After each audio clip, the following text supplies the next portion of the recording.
2026-27ನೇ ಸಾಲಿನ ಆಯವ್ಯಯದಲ್ಲಿ ರಾಮನಗರ ನಗರಸಭೆ ಪ್ರಪ್ರಥಮ ಬಾರಿಗೆ ಇಡೀ ರಾಜ್ಯದಲ್ಲೇ ಅಲ್ಲ ದೇಶದಲ್ಲೇನೆ ಒಂದು ಯೋಜನೆಯನ್ನ ನಾವು ಘೋಷಣೆ ಮಾಡಿದ್ವಿ.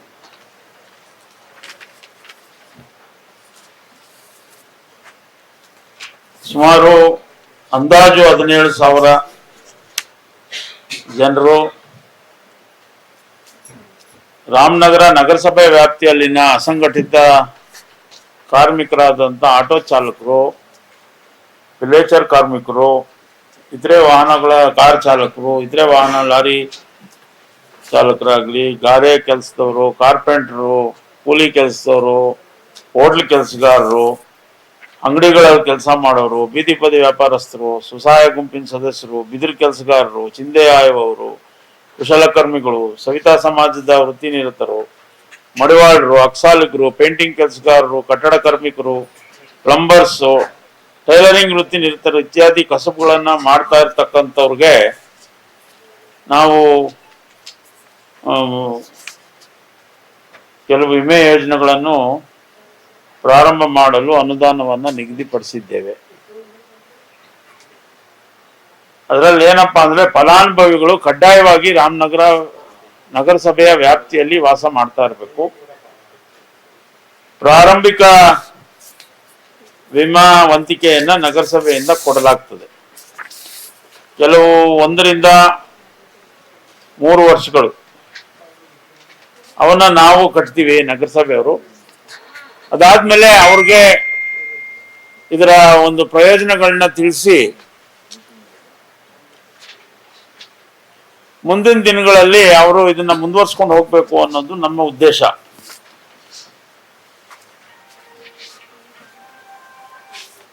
ಇದರ ವಿಶೇಷತೆ ಏನಪ್ಪಾ ಅಂದ್ರೆ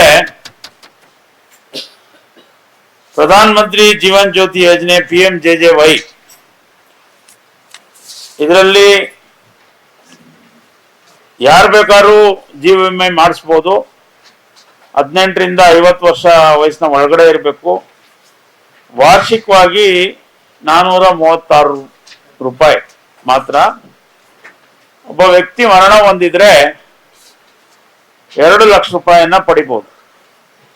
ಇದಕ್ಕೆ ಬೇಕಾಗಿರ್ತಕ್ಕಂಥ ದಾಖಲಾತಿಗಳು Aadhaar card, bank passbook, Aadhaar ಕಾರ್ಡ್ಗೆ ಲಿಂಕ್ ಆಗಿರುವ ಮೊಬೈಲ್ ಸಂಖ್ಯೆ, ನಮ್ಮ ಉಳಿತಾಯ ಬ್ಯಾಂಕ್ ಖಾತೆಯಲ್ಲಿ ಕನಿಷ್ಠ 436 ರೂಪಾಯಿ ಇರುವಂತೆ ನೋಡ್ಕೋಬೇಕು.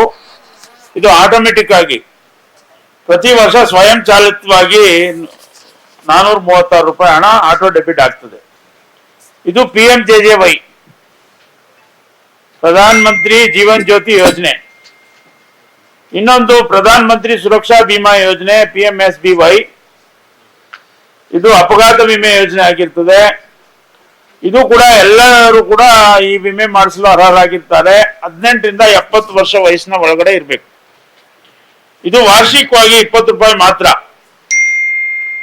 ಅಪಘಾತವಾಗಿ ಮರಣ ಹೊಂದಿದರೆ 2 ಲಕ್ಷ, ಶಾಶ್ವತ ಅಂಗವೈಕಲ್ಯ ಹೊಂದಿದರೆ 2 ಲಕ್ಷ, ಭಾಗಶಃ ಅಂಗವೈಕಲ್ಯ ಹೊಂದಿದ್ರೆ 1 ಲಕ್ಷ. ಇದಕ್ಕೆ ಸಲ್ಲಿಸಬೇಕಾದ ದಾಖಲಾತಿಗಳು ಆಧಾರ್ ಕಾರ್ಡು, ಬ್ಯಾಂಕ್ ಪಾಸ್ಬುಕ್ ಮತ್ತು ಆಧಾರ್ ಕಾರ್ಡ್ಗೆ ಲಿಂಕ್ ಆಗಿರ್ತಕ್ಕಂಥ ಮೊಬೈಲ್ ನಂಬರ್. ಇದರಲ್ಲೂ ಕೂಡ ಕನಿಷ್ಠ 20 ರೂಪಾಯಿ ಅವ್ರ ಬ್ಯಾಂಕ್ ಖಾತೆನಲ್ಲಿ, ಉಳಿತಾಯ ಖಾತೆನಲ್ಲಿ ಇರುವಂಗೆ ನೋಡ್ಕೊಬೇಕು. ಇದು ಕೂಡ ಆಟೋ ಡೆಬಿಟ್ ಆಗುತ್ತೆ. ಮತ್ತೆ ಪ್ರಧಾನ ಮಂತ್ರಿ ಶ್ರಮಯೋಗಿ ಮಾನ್ಧನ್ PMYM ದೇಶದ ಅಸಂಘಟಿತ ವಲಯ ಕಾರ್ಮಿಕರಿಗೆ ಪಿಂಚಣಿ ಯೋಜನೆ.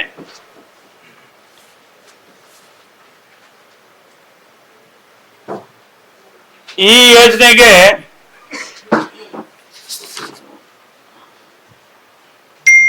ಒಳಪಡುವ ಕಾರ್ಮಿಕರು ಅಸಂಘಟಿತ ವಲಯದ ಕಾರ್ಮಿಕರಾಗಿರ್ಬೇಕು. ಮತ್ತೆ 18 ರಿಂದ 40 ವರ್ಷಗಳಾಗಿರ್ಬೇಕು. ಮಾಸಿಕ ಆದಾಯ 15,000ಕ್ಕಿಂತ ಕಡಿಮೆ ಇರಬೇಕು. ಅವರು ಆದಾಯ ತೆರಿಗೆ, ESI, PF, NPS ಯೋಜನೆ ವ್ಯಾಪ್ತಿಗೆ ಒಳಪಟ್ಟಿರಬಾರ್ದು. ಬ್ಯಾಂಕ್ ಉಳಿತಾಯ ಖಾತೆ ಮತ್ತು ಆಧಾರ್ ಸಂಖ್ಯೆ ಹೊಂದಿರಬೇಕು. ಹೀಗಾಗಿ ಈ ಫಲಾನುಭವಿಗಳನ್ನ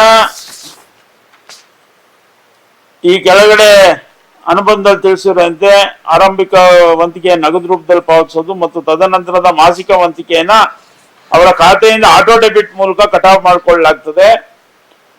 ಕೇಂದ್ರ ಸರ್ಕಾರವು ಚಂದಾದಾರರು ಪಾವತಿಸುವ ವಂತಿಗೆ ಸಮಾನಾಂತರ ವಂತಿಕೆಯನ್ನು ಪಿಂಚಣಿ ಖಾತೆಗೆ ಪಾವತಿಸುತ್ತದೆ. ಫಲಾನುಭವಿಯ ವಯಸ್ಸು 60 ವರ್ಷ ಪೂರ್ಣಗೊಂಡ ನಂತರ ತಿಂಗಳಿಗೆ 3,000 ರೂಗಳ ಕನಿಷ್ಠ ಮಾಸಿಕ ಪಿಂಚಣಿಯನ್ನು ಪಡೆಯಲು ಅರ್ಹರಾಗಿರ್ತಾರೆ. ಪ್ರಧಾನ ಮಂತ್ರಿ ಶ್ರಮಯೋಗಿ ಮಾನ್ಧನ್ ವಂತಿಗಳ ವಿವರಗಳ ಅನುಬಂಧ ಕೂಡ ತಮಗೆ ಕೊಟ್ಟಿರ್ತಕ್ಕಂಥ ಪಟ್ಟಿನಲ್ಲಿದೆ. ನಮ್ಮ ನಗರಸಭೆಯ ಉದ್ದೇಶ ಏನಪ್ಪಾ ಅಂದ್ರೆ,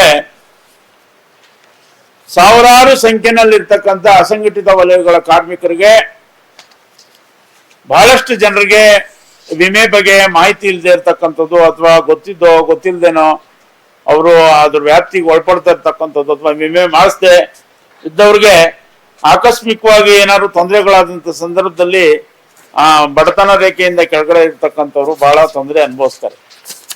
ಹಾಗಾಗಿ ನಮ್ಮ ರಾಮನಗರ ನಗರಸಭೆ ವ್ಯಾಪ್ತಿಯಲ್ಲಿ ಇರ್ತಕ್ಕಂಥ ಎಲ್ಲ ಅಸಂಘಟಿತ ವಲಯಗಳ ಕಾರ್ಮಿಕರಿಗೆ ಮಾಡಿಸ್ಬೇಕು ಅನ್ನೋ ಮಹತ್ತರವಾದಂಥ ಉದ್ದೇಶವನ್ನ ರಾಮನಗರ ನಗರಸಭೆ ಹೊಂದಿದ್ದು, ಅದಕ್ಕೋಸ್ಕರ ಈಗ ನಾವು ಸುಮಾರು 77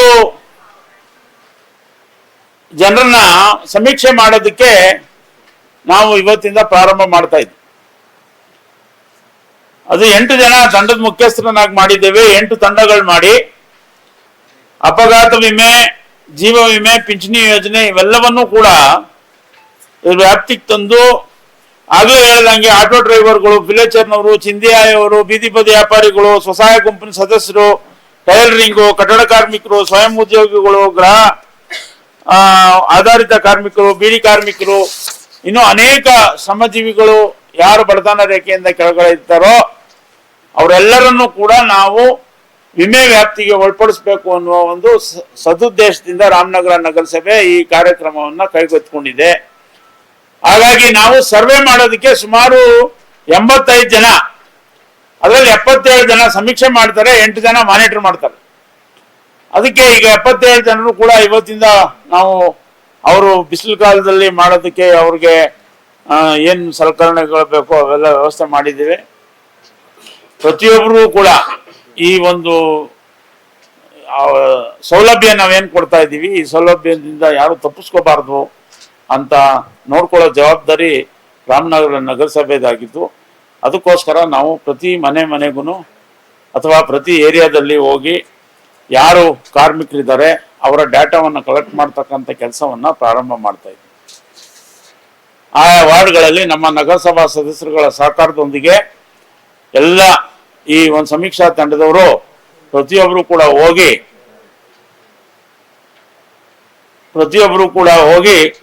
ಈ ಒಂದು ಡಾಟಾವನ್ನ ಕಲೆಕ್ಟ್ ಮಾಡ್ತಕ್ಕಂಥ ಕೆಲಸವನ್ನ ಮಾಡ್ತಾರೆ. ಸಾರ್ವಜನಿಕರು ಕೂಡ, ವಿಶೇಷವಾಗಿ ಆಟೋ ಡ್ರೈವರ್ಗಳು ಅಥವಾ ಯಾರು ಅಸಂಘಟಿತ ವಲಯಗಳ ಕಾರ್ಮಿಕರಿದ್ದಾರೆ ಅವರೆಲ್ಲರೂ ಕೂಡ ಈ ಸ್ಕೀಮ್ ವ್ಯಾಪ್ತಿಗೆ ಬರೋದಕ್ಕೆ ನಮ್ಮ ಸಿಬ್ಬಂದಿಗೆ ಸಹಕಾರವನ್ನು ಕೊಡಬೇಕು. ಅದನ್ನ ತಮ್ಮ ಮುಖಾಂತರ ನಾನು ಮನವಿ ಮಾಡ್ತಾ ಇದ್ದೇನೆ. ಇದು ಮುಖ್ಯ ಉದ್ದೇಶ. ಈ ನಿಟ್ಟಿನಲ್ಲಿ ಇಡೀ ರಾಮನಗರದ ಶ್ರಮಜೀವಿಗಳೇನಿದ್ದಾರೆ ಅವರೆಲ್ಲರಿಗೂ ಕೂಡ ಅವರ ಕಷ್ಟಕಾಲದಲ್ಲಿ ಈ ಒಂದು ಸ್ಕೀಮ್ಸ್ ನ ಅಡಿನಲ್ಲಿ ಬರ್ತಕ್ಕಂಥ ಸೌಲಭ್ಯಗಳನ್ನ ಪಡೀಲಿ. ಮತ್ತೆ 60 ವರ್ಷ ಅವ್ರು ಕಂಟಿನ್ಯೂ ಮಾಡ್ಕೊಂಡು ಹೋದ್ರೆ 3,000 ರೂಪಾಯಿ ಪೆನ್ಷನ್ ಕೂಡ ಬರ್ತದೆ. ಹಾಗಾಗಿ ಇಂಥ ಒಂದು ಒಳ್ಳೆಯ ಸ್ಕೀಮ್ಗಳ ಪ್ರಯೋಜನವನ್ನು ಪಡ್ಕೊಳ್ಳಿ, ಎಲ್ಲರೂ ಕೂಡ ಇನ್ಶೂರ್ ಆಗಲಿ ಅನ್ನೋ ಉದ್ದೇಶದಿಂದ ಈ ಒಂದು ದೊಡ್ಡ ಕಾರ್ಯಕ್ರಮವನ್ನ ನಮ್ಮ ರಾಮನಗರ ನಗರಸಭೆ ಹಮ್ಮಿಕೊಂಡಿದೆ. ಅದಕ್ಕೆ ಸಾರ್ವಜನಿಕರು ಸಹಕಾರ ಕೊಡಬೇಕು ಅಂತೇಳಿ ತಮ್ಮ ಮೂಲಕ ಅತ್ಯಂತ ಕಳಕಳಿಯಿಂದ ಮನವಿಯನ್ನು ಮಾಡ್ತೇನೆ. ಮತ್ತೆ ಇನ್ನೊಂದು ವಿಶೇಷ ಏನಂದ್ರೆ, ಏಪ್ರಿಲ್ 1 ಪ್ರತಿ ವರ್ಷ ಏಪ್ರಿಲ್ 1ರಿಂದ ಏಪ್ರಿಲ್ ತಿಂಗಳು ಮುಗಿಯೋ ತನಕ ಕಂದಾಯ ಕಟ್ಟತಕ್ಕಂಥವ್ರಿಗೆ 5% ರಿಬೇಟ್ ಇರ್ತದೆ. ಹಾಗಾಗಿ ಇದರ ಸದುಪಯೋಗ ನಮ್ಮ ಸಾರ್ವಜನಿಕರು ಪಡ್ಕೊಬೇಕು. ಯಾರ್ಯಾರು ಟ್ಯಾಕ್ಸ್ ಕಟ್ಟಿಲ್ವೋ, ಕಂದಾಯ ಕಟ್ಟಿಲ್ವೋ ಅವರೆಲ್ಲರೂ ಕೂಡ ಈ ಸಂದರ್ಭದಲ್ಲಿ ಜಾಸ್ತಿ ಆಗ್ತದೆ ಅಂತಲೋ ಅಥವಾ ಬಹಳ ವರ್ಷಗಳಿಂದ ಕಟ್ಟಿಲ್ಲದೆ ಇರೋರಿಗೆ ಇದೊಂದು ಅವಕಾಶ ಇದೆ. ಈ ಒಂದು ಅವಕಾಶವನ್ನ ಎಲ್ಲರೂ ಕೂಡ ಸಾರ್ವಜನಿಕರೆಲ್ಲರೂ ಪ್ರಯತ್ನವನ್ನ ಪಡ್ಕೊಂಡು ಏಪ್ರಿಲ್ 30 ಒಳಗಡೆ ಸಾಧ್ಯವಾದಷ್ಟು ಎಲ್ಲ ಟ್ಯಾಕ್ಸ್ ಕಟ್ಟಿದ್ರೆ ಇನ್ನೂ ಒಳ್ಳೇದು. ಎಲ್ಲ ಕಂದಾಯವನ್ನ ಕಟ್ಲಿ ಅಂತೇಳಿ ನಾನು ಈ ಒಂದು ಅವಕಾಶ, ಸರ್ಕಾರ ಏನೊಂದು ಅವಕಾಶ ಕೊಟ್ಟಿದೆ, ಈ ಅವಕಾಶವನ್ನ ಸದುಪಯೋಗ ಪಡಿಸ್ಕೋಬೇಕು ಅಂತೇಳಿ ತಮ್ಮ ಮುಖಾಂತರ ಮನವಿಯನ್ನ ಮಾಡ್ತೀವಿ. ಇವೆರಡೂ ವಿಚಾರಗಳನ್ನ ಇಟ್ಕೊಂಡು ಇವತ್ತು ನಾವು ಪತ್ರಿಕಾಗೋಷ್ಠಿಯನ್ನ ಮಾಡ್ತಾ ಇದ್ವಿ.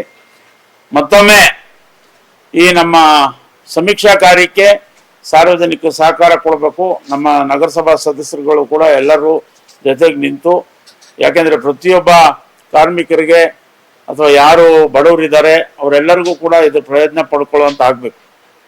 ಆ ನಿಟ್ಟಿನಲ್ಲಿ ರಾಮನಗರ ನಗರಸಭೆ ಈ ಒಂದು ಮಹತ್ತರವಾದಂತ ಯೋಜನೆಯನ್ನ ನಾವು ಜಾರಿ ಮಾಡಲಿಕ್ಕೆ ಮತ್ತೆ ಡೇಟಾ ಕಲೆಕ್ಟ್ ಮಾಡೋದಕ್ಕೆ ಇವತ್ತಿಂದ ಪ್ರಾರಂಭ ಮಾಡ್ತಾ ಇದ್ದೀವಿ. ಎಲ್ಲರೂ ಸಹಕಾರ ಕೊಡಬೇಕು ಅಂತ ಈ ಸಂದರ್ಭದಲ್ಲಿ ಕೇಳ್ತಾ ನನ್ನ ಮಾತುಗಳನ್ನ ಮುಗಿಸ್ತೀನಿ.